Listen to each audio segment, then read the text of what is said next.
एक गांव में एक गरीब किसान रहता था। वह बहुत ही ईमानदार और मेहनती आदमी था। वह अपने छोटे से खेत में काम करता और बहुत ही खुश रहता था।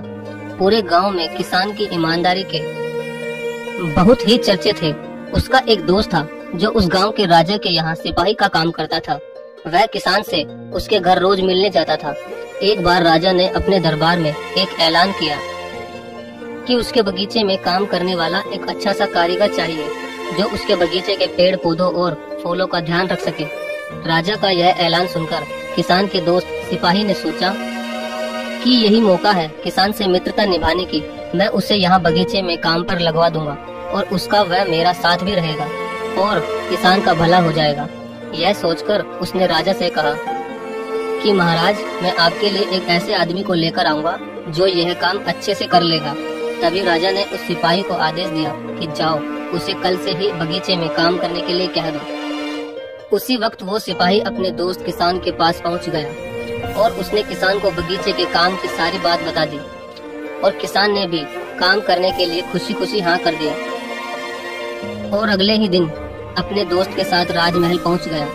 सिपाही उसे राजा के सामने लेकर गया और राजा ने उस किसान को बगीचे की पूरी देखभाल का काम सौंप दिया और कहा कि तुम अगर पूरी ईमानदारी के साथ काम करोगे तो तुम्हें 50 सोने की मुद्राएं हर महीने दूंगा। किसान खुशी खुशी बगीचे में काम करने के लिए हाँ कर देता है और वह उसी वक्त से बगीचे में काम करने लगा। किसान बगीचे में बहुत दिल लगाकर काम करता था। कुछ दिन बीत गए। किसान ने बगीचे को बहुत सुंदर व हरा भरा बना दिया। राजा को उसका काम बहुत पसंद आया। एक दिन किसान बगीचे में कुछ खुदाई कर रहा था तो उसने जमीन के नीचे कुछ महसूस किया।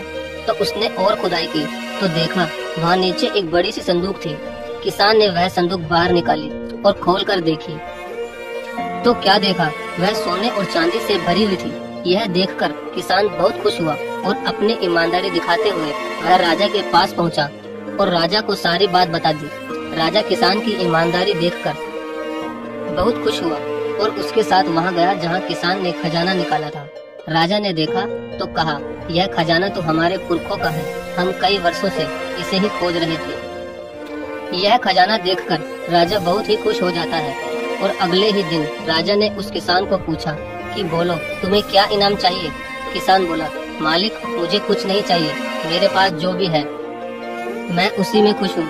राजा उसकी इतनी अच्छी बात सुनकर और ज्यादा खुश हो गया और उसने किसान को अपना मंत्री बनाने का फैसला किया और कहा, ये मेरा हुक्म है। तो किसान ने राजा की बात मान ली और राजा का मंत्री बन गया। तो दोस्तों, सबसे बड़ी ईमानदारी ही है जिससे एक गरीब इंसान किसान से राजा का मंत्री बन गया। तो दोस्तों, ये ईमानदारी की कहानी आपको कैसी लगी? अगर अच्छी लगी हो तो प्लीज वीडियो को लाइक और शेयर जरूर करें। धन्यवाद।